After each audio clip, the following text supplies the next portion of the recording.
So I thought today we'd talk about Teenage Mutant Ninja Turtles after the long and hotly anticipated trailer that was released the other day. I thought maybe we'd give us or you'd give us a new pitch for a sequel, spin-off, whatever. To Teenage Mutant Ninja Turtles? Yes. I thought we talked about this. I have one for Mission Impossible, but we'll wait on that one here. Well, that's an extra, an extra for the audience. Extra bonus. But the main course, if you will, is Teenage Mutant Ninja Turtles. People are like, oh, Teenage Mutant Ninja Turtles, whatever. They're all in the lexicon right now, Jackson. It's all pop culture relevancy now. Right now, we got to talk about what's hot, what's going, what's banging. True that. We'll talk about that. Mission Impossible will be a nice dessert. Mission Impossible will be like, people will eat our Teenage Mutant Ninja Turtles and be like, yeah. And then Mission Impossible, they'll be like, ooh, this is delicious. Well, Jackson, it all varies. I mean, do you have a good pitch for Teenage Mutant Ninja Turtles? Here's Teenage Mutant Ninja Turtles pitch. All right, I'm doing a spin-off / prequel based on the life and rise of Shredder. Okay, so you're going to take Shredder as the character and kind of give him a secret origin? Yeah, he's going to have a more expanded backstory. Because in the first movie, we don't know anything about him. All we know is that there's some, weird white dude, and then, Shredder shows up and is like, hey, I'm Shredder, and then they fight him at the end. Now, for reference, did you see the movie? No. Okay, but that's essentially what happened, right? That is what happened. There's a weird white dude, and then they're like, that white dude is not Shredder. There's another guy that's Shredder, and then he shows up, and he's like, I hate the turtles, and they're like, why? And he's like, I don't know. But this movie... He does say we're going to dine on turtle soup, though. Yeah, he's like, we're going to dine on turtle soup. So this movie will explain who this guy is, why he's so evil, and why he's wanting to take over New York and destroy the turtles. Okay. Go ahead, the floor is yours. Starts off, this movie is going to be like a kind of a cross between a more serious kung fu hustle and ninja assassin. It's going to be rated R, taken away from the, normal PG-13 Ninja Turtles movie. This one is rated R. For a more adult audience. More adult audience. It's going to star the guy who played Storm Shadow in the new G.I. Joe movies. What's his name? Doesn't matter. Storm Shadow. Because he's a pretty cool looking karate looking dude. Right. He's probably the coolest looking karate dude we got right now. That doesn't look like he's 60 years old. Yep. Probably. So we're going to get him. He's a pretty cool looking karate dude here. It starts off in the 1940s. Okay. That's right. So Shredder was an adult in the 1940s. And we will explain, how he stays the same age. But he joins some sort of Chinese gang or something like that. Or he's in some sort of Chinese gang. He's a low-level guy or something like triad-y. Yeah, he's in the triads or something. But back in the 1940s. And they're going around, they have him come in, he kills a couple families or something like that. Some things like that. Just nonchalant. They're like, hey, we need you to go kill a couple families. And he's like, okay. Your initiation to the Chinese gang. I love how they have New York mob voice. Yeah. Hey, the New York triads. Your initiation into the triads is you're going to go orphan some kids, right? And he's just like, all right. So it starts off the bat showing you how hardcore an adult that this is and how evil Shredder is. That he's just going to come in and, orphan some kids just to get into a gang. So, he gets in good with this gang or whatever. The leader of the gang sends him on a mission to go assassinate the leader of the Foot Clan? The mysterious and legendary Foot Clan. Now, at this point, Shredder's like, I've only heard, rumors about the Foot Clan. I didn't even know that they were real. And the guy's like, yeah, they're real, and you're going to go kill their leader. And he's like, well, if they're real, I've heard the Foot Clan, they can, freaking kick and shit with their feet. They can kill me. And they're ninjas or whatever. They're ninjas. I'm just like a gang member who, uses a gun or whatever. He's like, I don't even know karate. And he's just like, yeah, but the guy, he's like a real old man or something like that. You just friggin' shoot him in the face. And he's like, okay. And he's like, all right. So he goes on this mission, breaks into this old man's house, and he shoots him in the face. The end. No, not the end, because what happens is he shoots him in the face, and he discovers the guy has a pet rat named Splinter. And at that point, Splinter decides to forgive him for killing his master and train him in the martial arts. So we see a secret origins that Shredder was actually Splinter's first student. And Splinter was actually the head of the Foot Clan. The old guy was just, he was like Ra's al Ghul in the first Batman movie. And Ken Splinter, Watanabe. yeah, he was like Ken Watanabe. And Splinter was the Robert Ducard. Or whatever his name Henry was. Ducard. Robert Ducard. Robert Ducard. It sounds like some weird serial killer like Robert Durst. Robert Ducard. This sounds like somebody who maybe... Robert Ducard. Robert Ducard kind of sounds like somebody who had a guest appearance on an episode of Star Trek. Remember when Robert Ducard was on Star Trek? You mean Henry Picard? What was his name? The doctor guy? Whatever. Robert Picardo. Yeah, Robert Picardo.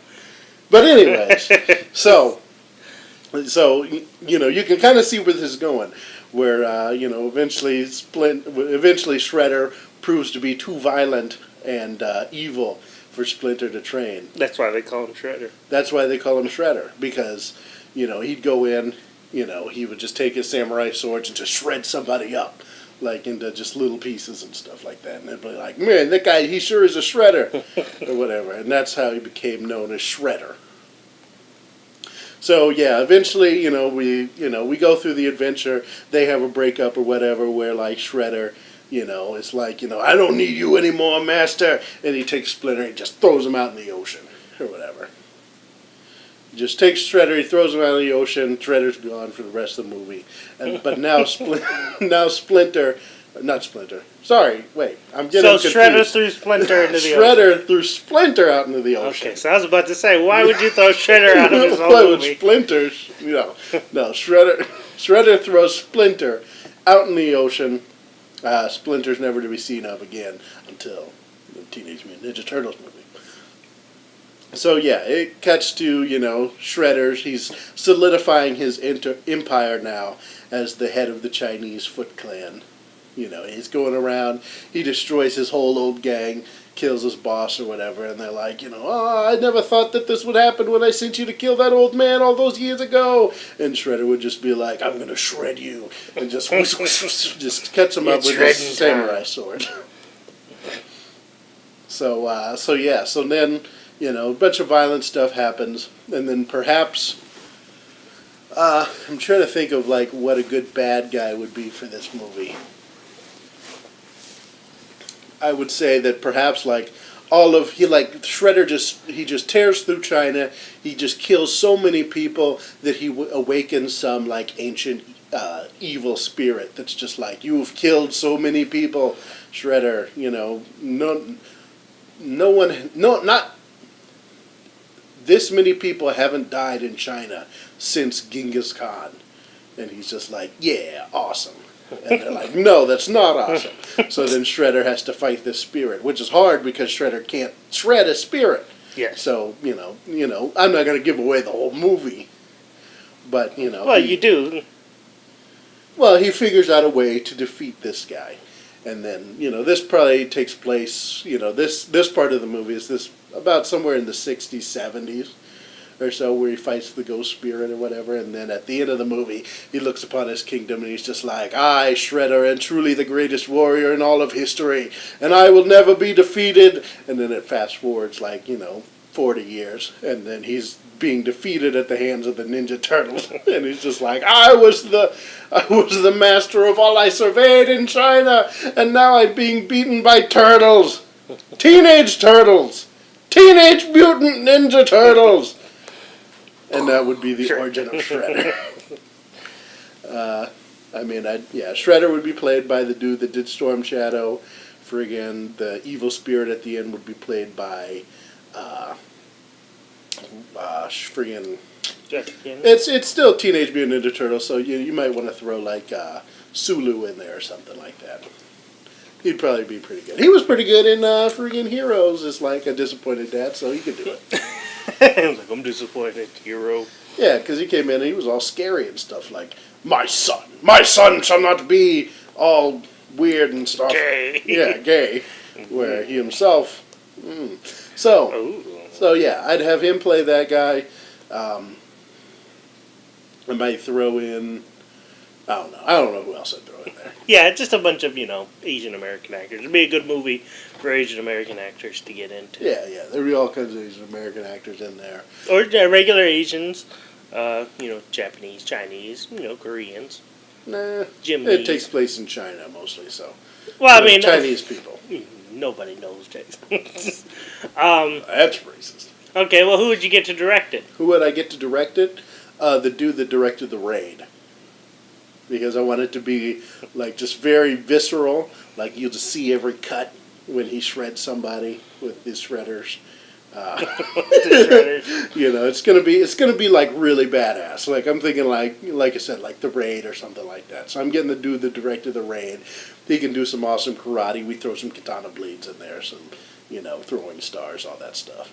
All the traditional. All the traditional like badass like cutting things. Well, typically no nunchucks. It's all gonna be knives, blades. Typically, Shredder is a samurai, not a ninja. Yeah, but the Foot Clan are ninjas.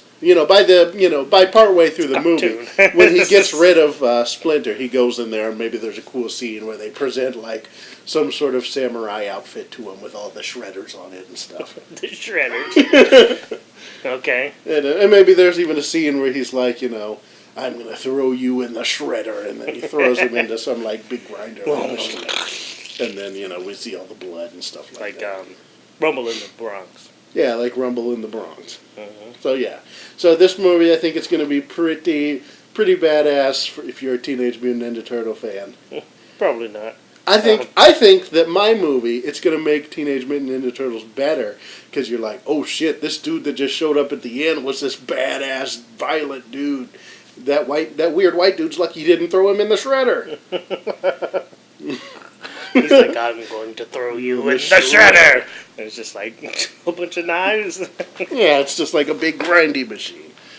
Or he just, maybe no grinding machine, but he's just like takes two samurai swords and just chops you all up in little pieces or something. Yeah, and it's just. He's just super fast because he's all magically karate trained. And then, you get the whole backstory of like the first student of Splinter. A Splinter or Shredder? Splinter. Okay. Like Shredder is the first student of Splinter. He's like Magneto or something. Well, probably more like Anakin Skywalker. Or Anakin Skywalker. He's like Darth Vader, the best villain ever. So I am making Shredder more like Darth Vader in my movie. Mm-hmm. And Splinter's like Obi-Wan. And Splinter is like Obi-Wan. And the Ninja Turtles are like friggin' Luke Skywalker. Well, they're like Luke, Han, Leia, Chewie. More just like 4 Luke Skywalkers. Okay.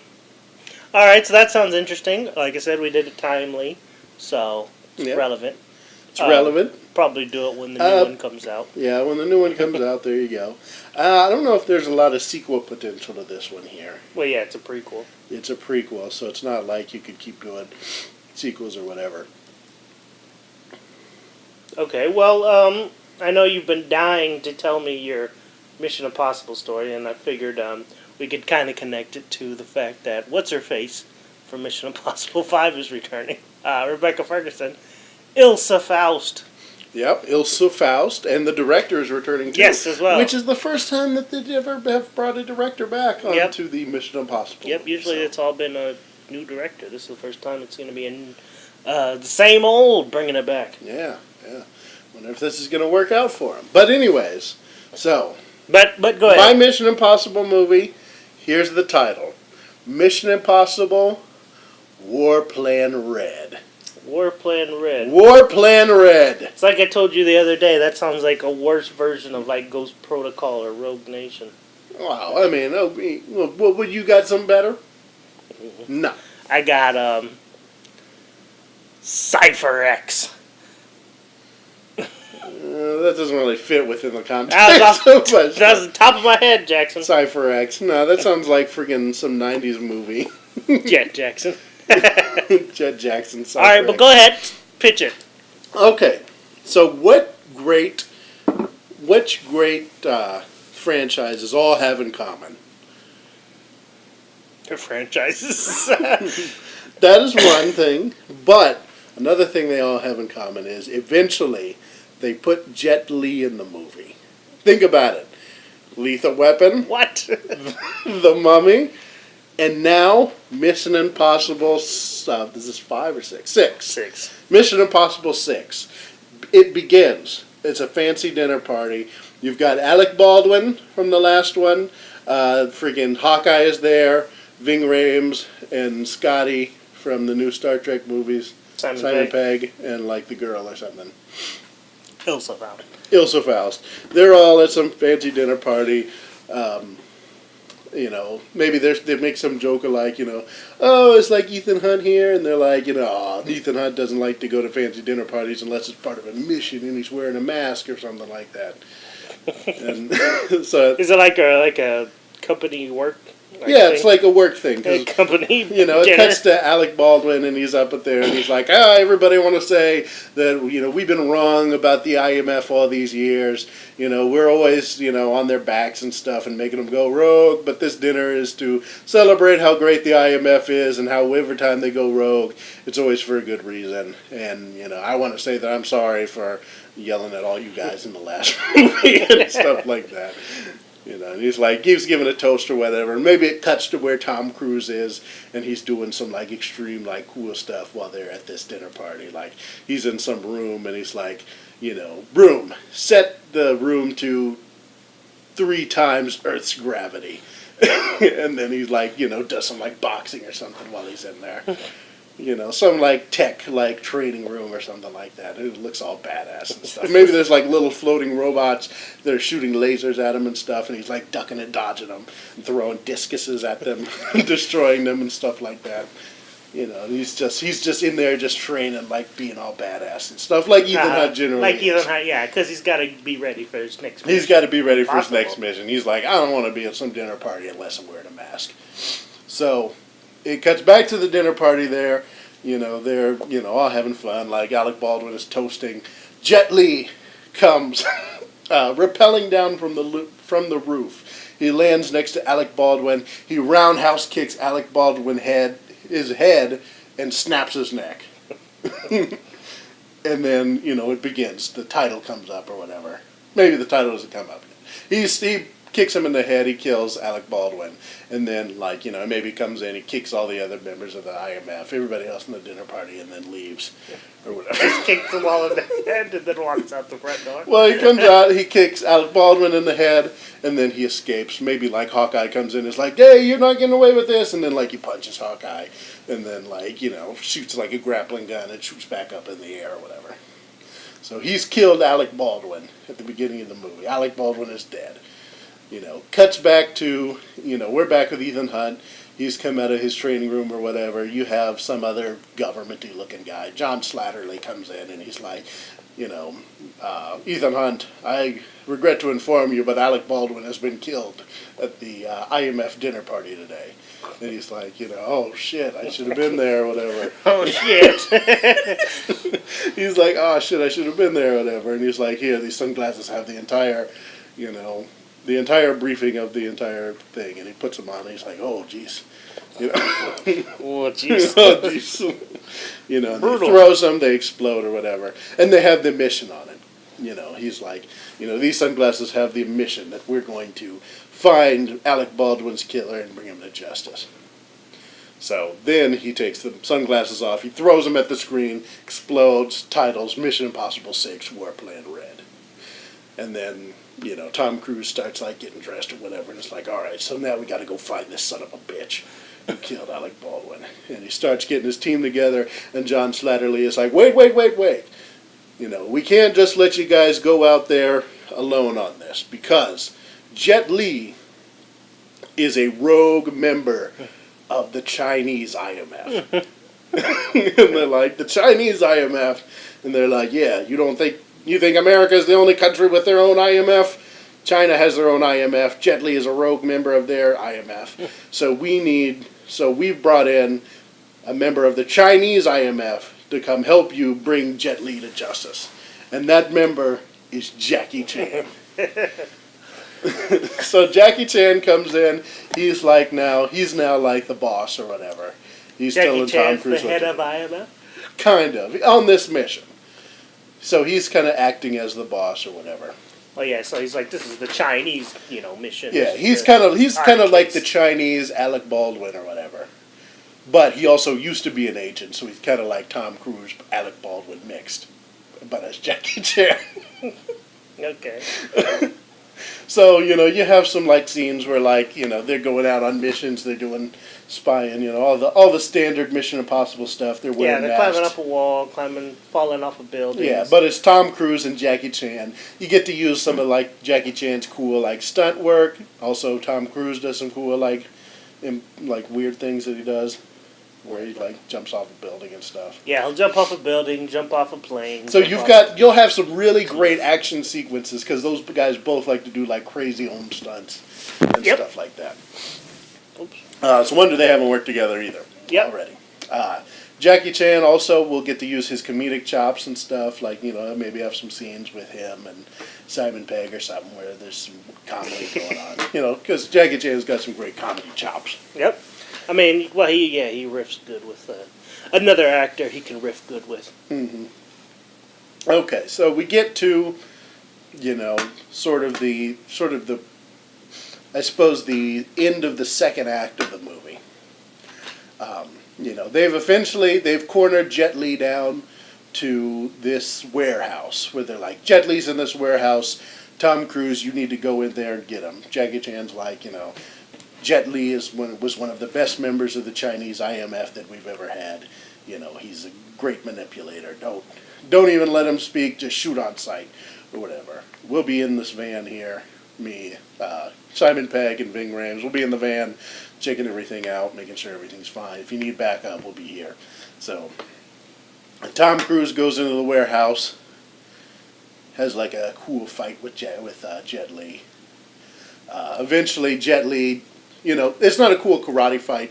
It's a cool gun shootout or whatever. Oh, no karate. No karate at this time. No karate at this time, but eventually Jet Li disarms Tom Cruise. So Jet Li's got both guns on Tom Cruise. He's like, now you're going to have to listen to me. He's like, everything that you've been told is a lie, Ethan Hunt. Think about it. I'm a rogue IMF agent. How many times have you had to go rogue and IMF has been hunting you? And Tom Cruise is like, that's a good point. He's like, I'm the bad guy in most of my movies now. And so Jet Li essentially explains that he's only been killing the people that he's been killing because these people are part of a secret cabal of government officials that are trying to start a war between China and America. Alec Baldwin was a bad guy. He was one of them. He was trying to start a war. And he's like, I had to go rogue or whatever. And Tom Cruise is like, well, why couldn't you bring this to the IMF? And he's like, because the leader of the IMF was also one of these members of this cabal or whatever. And then they hear that, cuts back to the van, Ving Rhames and Simon Pegg both look at Jackie Chan. Ving Rhames starts pulling his gun. Jackie Chan grabs his hand. He elbows Simon Pegg in the face, takes out his gun, double taps both of them. They're both dead. Ving Rhames and Simon Pegg are both dead. Jackie Chan kicks open the back of the van or whatever. Maybe he leaves a little message or whatever. He gets out of the van or whatever, and then cuts back to Tom Cruise, and he's like, "Oh shit! Jackie Chan is there with Simon Pegg and Ving Rhames. He's gonna kill him." So then they run out to the van. They run out to the van. Jet Li and Tom Cruise, and Tom Cruise is in there, and he's like, "No, no, Simon Pegg and Ving Rhames. They were two of my best buds." And Jet Li is like, "Oh, I'm very sorry. I didn't want anybody else to be dragged into this." And then Tom Cruise is like, "Wait a second." And then he goes and he specs closer and pulls back Ving Rhames and Simon Pegg's shirts. And then realizes that they're just wearing masks, and he takes off the mask, and it's just two random guys. And then Ving Rhames and Simon Pegg like come around from the back and they're like, yeah, we were on to Jackie Chan the whole time, so we just paid like 2 random guys to put on these masks and pretend to be us. Too bad they got murdered. Too bad they got murdered. So you have your cool mask reveal in the movie or whatever. So Ving Rhames. Yeah, we'll be these guys to get killed. So Ving Rhames and Simon Pegg are alive. So thank goodness. So then they're like, all right, so now the game plan is we got to take out Jackie Chan. So then we get to the climax. I'm not sure how this is all gonna work out. But Tom Cruise has to do like some like huge stunt. Of course, like he does. I'm trying to think of what he hasn't already done. I suppose he could like jump out of a plane without a parachute. You have sounds too kids and family for Tom Cruise. I mean, it depends. Like, I don't know. They'll maybe come up with something else. Maybe he jumps out of a helicopter or something like that. With a grenade strapped to his foot. Yeah. That's live. A live grenade. They have a scene where they're like, how far can a human survive a fall or whatever? And they're like, probably like 10,000 feet. 10,000 feet? And they're like, well, this fall is 10,001 feet or whatever. With a grenade. With a grenade. So then Tom Cruise jumps out or whatever. He lands on this building in the rain. And like Jackie Chan is there. And then they have a cool karate fight on top of a building in the rain. And then eventually Tom Cruise wins, of course. And Jackie Chan is brought to justice. And then Jet Li goes back to the IMF, to the Chinese IMF, cleared of his name, and freaking John Slattery is now like the new Alec Baldwin or something. For now. For now. Until the next one gets killed, because everybody's got to get killed as the leader. Yeah, John Slattery should have been like, I don't think so. Yeah, there will be maybe a scene where John Slattery is like, oh shit. You're like, John Anybody Slattery, else want this job? You are now the head He's of like, I'll either become the bad guy or get killed, and become the bad guy. Yeah, or get killed and then become the bad guy. Come back alive and be the bad guy. And then be the bad guy. So yeah, that's my Mission Impossible Warplan Red. Okay. Definitely get the Chinese market. Yeah, get the Chinese market. I got 2 of the greatest Chinese stars here. Like I said, I think I came to that conclusion because I was like, Tom Cruise always fights like his boss or whatever. But wouldn't it be cool if like his boss was badass like Jackie Chan? Who would direct it? Oh, I mean, right now they got the same dude that directed the last one. I suppose he could do it. You wouldn't. I mean, you can pick whoever you want. But if I were to pick somebody else, probably I would pick friggin' dude. Darn it! I already picked the dude that made the Raid. The guy that made the Raid 2. It's the same guy. Okay, whatever. Oh, damn it.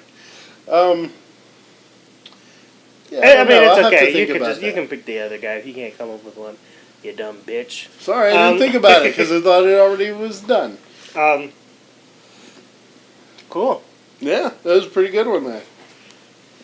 I liked some elements of it. I mean, I didn't. What elements did you not like? I didn't like the fact that he went from like a weird helicopter stunt to falling on a building to going into the final fight with whatchamacallit. Well, it's just like maybe there's some reason where they're like, we can't just land you on this building because maybe it's like the building is surrounded by like turrets or something like that, machine guns. Yeah, or like he's got it rigged to snipers. blow or something like that. He's like, you've got to come alone or whatever. And they're like, we can't land on the building because then it'll blow up. But then why couldn't they just hover over it and he could just jump off? Like I said, I mean, it makes more sense if you do it like Mission Impossible 3, where it was like, you can't just land on top of it or break in. You have to like fly in or whatever. So it's like he's got to jump so high so that way they can't detect him, as well as, being able to maneuver through all the, machine gun turrets or, snipers or whatever. Well, that would work. Yeah, something like that, to where it's like the only way you can get undetected is if you fall onto the top of the building without a parachute. Yeah, and then you can have Because the there's scene where maybe they're like some sort of anti-parachute technology. Yeah, so then there's some scene where they're like, "That's impossible," Yeah, they're like, and "That's then impossible." And Tom it's like- Cruise can kind of give like a little smirk, like, He's like, "That's my specialty. Impossible's my middle name." Ethan Impossible Hunt. There you go. And then, he just, Negan's in, he rolls, and he's just like, ah, and he's all like, maybe, skinned on the side or something He's like like, that. do you But have then he some gets up, peroxide? like, Jackie Chan comes out of the, like, roof door or whatever, and it's just like, I should have expected this from a Impossible Mission Force, from an American You just like IMF. me. He's like, you remind me a lot of myself. And he's just like, I'm shut up, you're going to jail. Yeah, And yeah. then He they starts have to a- monologue, but then like he throws like something at his face, and he's like, ah, and then he like throws like a rock at his face, and he's like, ah, and then he just wails. They start into the fight. Yeah, and then they start into this cool karate fight in the rain or whatever. All right, cool. Yeah. What other elements did you not like? That was it. Everything else was really cool. Awesome. So yeah, so you picked the dude that directed the fifth one. Will do it. What happened to Hawkeye and the girl? Did they just like stay? I will stay at home. There'll probably be some things for them. It'll be a long movie, but they won't be at the end of the second act. Maybe there'll be some action sequences that they can be in the first and second act. But yeah, the final climax is just going to be Tom Cruise and Jackie Chan. The death scene is just going to be Simon Pegg and Ving Rhames. Maybe at some point, maybe they send them back to the IMF to do research or whatever. Well, maybe you could Because even Hawkeye have seemed like he wasn't in. The last one, it was just like, Hawkeye, you stay back at the headquarters and keep Alec Baldwin company or whatever. Well, you could even have them be like, oh well, since Jackie Chan's trying to start World War III with China, they're having to stop them from starting World War III. There you go. with They're China. doing something else. And Like Tom Cruise is fighting them on top of the roof. exactly. Like they're trying like you have Hawkeye and he's like talking to like Chinese ambassadors and American ambassadors like I Please. decline to say anything. And then they're just like peace. Peace, homie. Yeah, and then you have like the chick like maybe she's providing like sniper support or something. For what? Tom Cruise is fighting? Yeah. The one guy? Yeah, maybe you have like a cool scene where like she's like doing like snipers or whatever, and she's like, "I've got him in my sight," and Ving Rhames like puts his hand on her shoulder, and like, "Nah, let him down." And she's like, are you crazy? I have a And shot! she's like, "I have the shot." He's like, "Tom Cruise has to do this," Okay. and then she just lets him fight, like at the end of Lethal Weapon. Let them fight. Alright, yeah, cool. There you go. Is there anything else in the Impossible franchise that I missed? Because I had the masks. Yeah, you had the mask, you had the stunts, you had Tom Cruise. What type of hair is he going to have? Is he going to have the long hair? What did he have in the last one? He kind of had he had short to mid-length hair. He didn't really have the short hair. Because usually, as we know, it's short, long, and then in this one it was, He had mid like to in short. between. Would you give him the long hair, or would you stick him back to short hair? Give him bald? Give him a new haircut? Bald would be pretty awesome. Maybe that's it. Maybe he is bald. Like, maybe he's got really short hair throughout the rest of the movie. Because at the very beginning, instead of like him being in the gravity room, like they show him and he's at some like Buddhist temple and he's bald and he's like, sparring with some Buddhist like monks or something like that. And then that's why he's bald. Somewhat bald throughout the rest of it. That'd be pretty dope. Mm-hmm. So there you go. That's There his you new go. haircut. He's bald in this What if movie. his new haircuts that he's going to introduce to He's the like, franchise? I went mid to very, very short. Yeah, because I don't really like the short hair Cruise. Those movies aren't as good. The long hair Cruise movies are I don't good. know. He's got some good short-haired Cruise ones. Risky business. No, I'm not. No, I'm talking Mission Impossible. Yeah, he's definitely got The short-haired ones are better than the long-haired ones. You got No. 1 out of 2, and the long-haired ones that are good. You had Mission Impossible 2. And you had You like had Mission 3 out Impossible of 4. 3 out of 4. No, yeah, you got 3 out of 3 that are good. What? No, there's only one bad one, and he's got the long hair in that one. What's wrong bad one? The Ghost second Protocol? one. The second one. 2? Mission Impossible 2. That was great. Okay, that's for another day. That's for another day. But yeah, maybe you could bring back John Woo again. 2 solid pitches, Jackson. 2 solid pitches. There you go. Do you want to go ahead and do a round of the movie game? I think we're good. All right. Okay. No, I'm sorry. I'm not feeling too well. But yeah, Jackson. Like I said, 2 very solid pitches. I think Hollywood will be calling one of these days, saying, "Hey, quit doing that." Quit ruining our treasured movie franchises. I'm like, why do you not like Warplan Red? Did I tell you about the part where because usually Jackie Chan is always the good guy, and Jet Li's the bad guy. I flipped the script.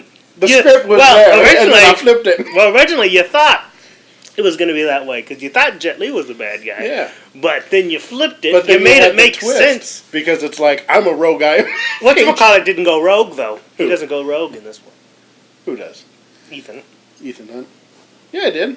Ethan didn't go rogue. In this War Game. I mean, I suppose or whatever. I mean, I suppose you could say he went rogue, like, in the 3rd act, but he doesn't really go rogue. He's like the guy who's chasing the rogue. He didn't go rogue in the second one, so that counts. I mean, that's something that's like, that's canon.